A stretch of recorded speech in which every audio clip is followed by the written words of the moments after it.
कहानी एक छोटे लड़के अर्जुन की है जो अपनी बहन सिया के साथ एक गांव में रहता था। अर्जुन बेहद जिज्ञासु और साहसी था। गांव के पास एक घना जंगल था जिसे लोग रहस्यमयी जंगल कहते थे। उस जंगल के बारे में तरह तरह की बातें मशहूर थीं, कुछ डरावनी और कुछ रहस्यमयी। एक दिन अर्जुन ने गांव के बुजुर्गों को जंगल के बारे में बातें करते सुना। कोई कह रहा था उस जंगल में जाना मना है, वहां जाने वाले कभी लौटकर नहीं आते। किसी ने कहा वहां अदृश्य शक्तियां रहती हैं।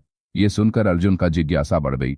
सिया ने अर्जुन को चेतावनी दी, भैया उस जंगल की बातें सुनकर वहां जाने का ख्याल भी मत लाना, यह खतरनाक हो सकता है। लेकिन अर्जुन के मन में जंगल का रहस्य जानने की ललक बढ़ गई।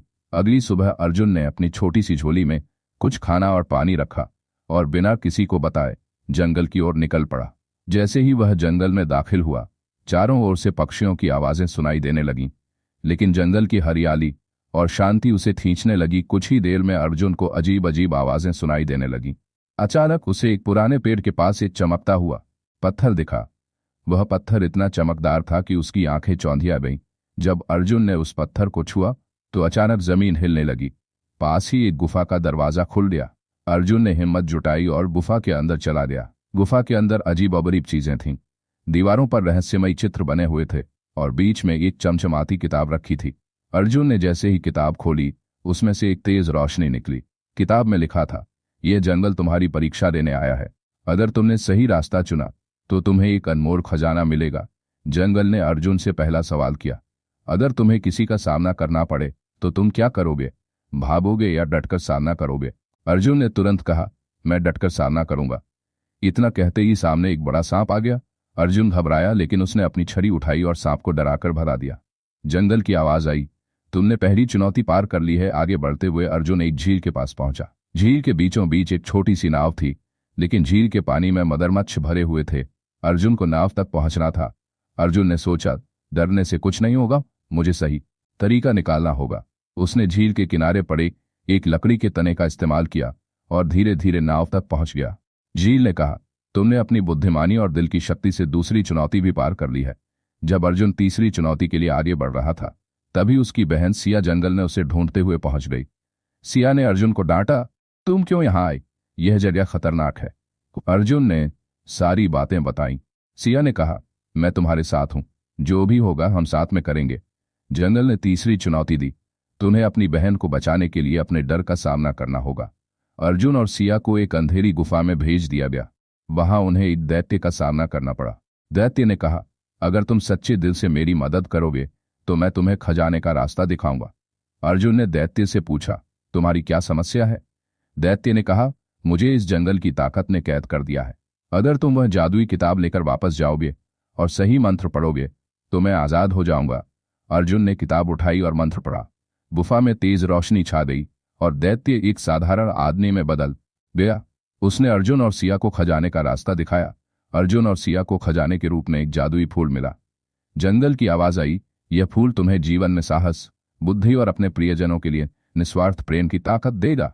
दोनों ने उस फूल को अपने गांव में ले जाकर लगाया। फूल ने पूरे गांव को खुशहाल बना दिया। ये कहानी हमें सिखाती है कि साहस, बुद्धिमानी और निस्वार्थ प्रेम से हम किसी भी चुनौती को पार कर सकते हैं। अर्जुन और सिया का यह साहसिक सफर हर किसी के लिए प्रेरणा है। चाणक्य, जिन्हें कौटिल्य और विष्णुगुप्त के नाम से भी जाना जाता है, भारतीय इतिहास के सबसे कुशल रणनीतिकारों में से एक थे। उनकी नीतियों ने न केवल मगध साम्राज्य को बदल दिया, बल्कि भारतीय इतिहास में एक नए युग की शुरुआत। यह कहानी चाणक्य के जीवन के एक रहस्यमय और प्रेरणादायक अध्याय पर आधारित है, जो उनके अद्भुत ज्ञान और अटूट संकल्प को दर्शाती है। गुरुकुल में शिक्षा पूरी करने के बाद चाणक्य ने संसार के अन्याय और अत्याचार को बदलने का प्रण लिए। मगध के राजा धनानंद का शासन अत्याचारों से भरा हुआ था। प्रजा भूखी प्यासी थी, लेकिन धनानंद के दरबार में विलासिता का बोलबाला था। एक दिन चाणक्य ने देखा कि राजा के सैनिक एक गरीब किसान को बुरी तरह पीट रहे थे, क्योंकि वह कर नहीं चुका सका था। चाणक्य के मन में गुस्सा भड़क उठ। उन्होंने सैनिकों को ललकारा, लेकिन सैनिकों ने उनका भी अपमान किया। उसी क्षण चाणक्य ने निर्णय लिया कि वह इस अन्यायपूर्ण शासन का अंत करेंगे। चाणक्य ने मगध के राजमहल में प्रवेश किया और राजा धनानंद के दरबार में पहुंच।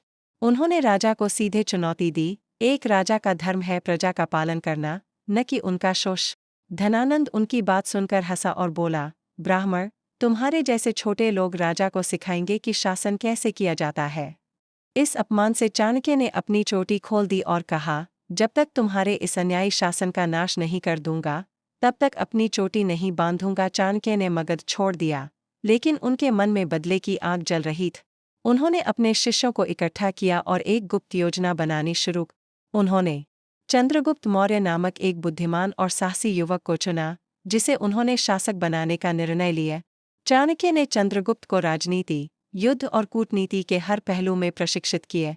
एक दिन उन्होंने चंद्रगुप्त से कहा, यदि तुम्हें एक महान शासक बनना है, तो तुम्हें न केवल शत्रु को हराना होगा, बल्कि प्रजा का विश्वास भी जीतना होगा। चाणक्य ने एक गुप्तचर तंत्र तैयार किया, जो धनानंद के हर कदम की जानकारी उन तक पहुंचाता था। उन्होंने मगध की प्रजा में क्रांति का बीज बोए। उनकी नीतियों ने धीरे धीरे प्रजा को राजा के खिलाफ खड़ा कर दिया। चाणक्य ने एक बार कहा था, दुश्मन की कमजोरी उसकी सबसे बड़ी ताकत होती है। उसे समझो और अपनी रणनीति बना। इसी सिद्धांत के आधार पर उन्होंने धनानंद के महल में दरार डालनी शुरू की। धनानंद को परास्त करने के लिए चाणक्य ने एक अनोखी योजना बना। उन्होंने अपने गुप्तचरों के माध्यम से अफवाह फैलाई कि मगध की सीमाओं पर दुश्मन हमला करने वाले हैं। धनानंद ने इस खबर पर विश्वास कर अपनी सेना को सीमाओं की ओर भेज दिए। इसी बीच चाणक्य और चंद्रगुप्त ने राजधानी पर हमला कर दिया। धनानंद के पास अपनी राजधानी की रक्षा के लिए कोई सेना नहीं बची थी। राजमहल में एक भीषण युद्ध हो। चंद्रगुप्त ने धनानंद को पराजित किया, लेकिन चाणक्य ने केवल युद्ध जीतने पर ध्यान नहीं दिया। उन्होंने प्रजा को समझाया कि उनका उद्देश्य केवल राजा को हटाना नहीं, बल्कि एक ऐसा शासन स्थापित करना है जो न्यायपूर्ण हो। चंद्रगुप्त को मगध का राजा बनाया गया। चाणक्य ने उसे सिखाया, राजा का धर्म केवल शासन करना नहीं, बल्कि प्रजा की सेवा करना। यदि राजा न्यायपूर्ण और संवेदनशील हो, तो राज्य में कभी अशांति नहीं होगी।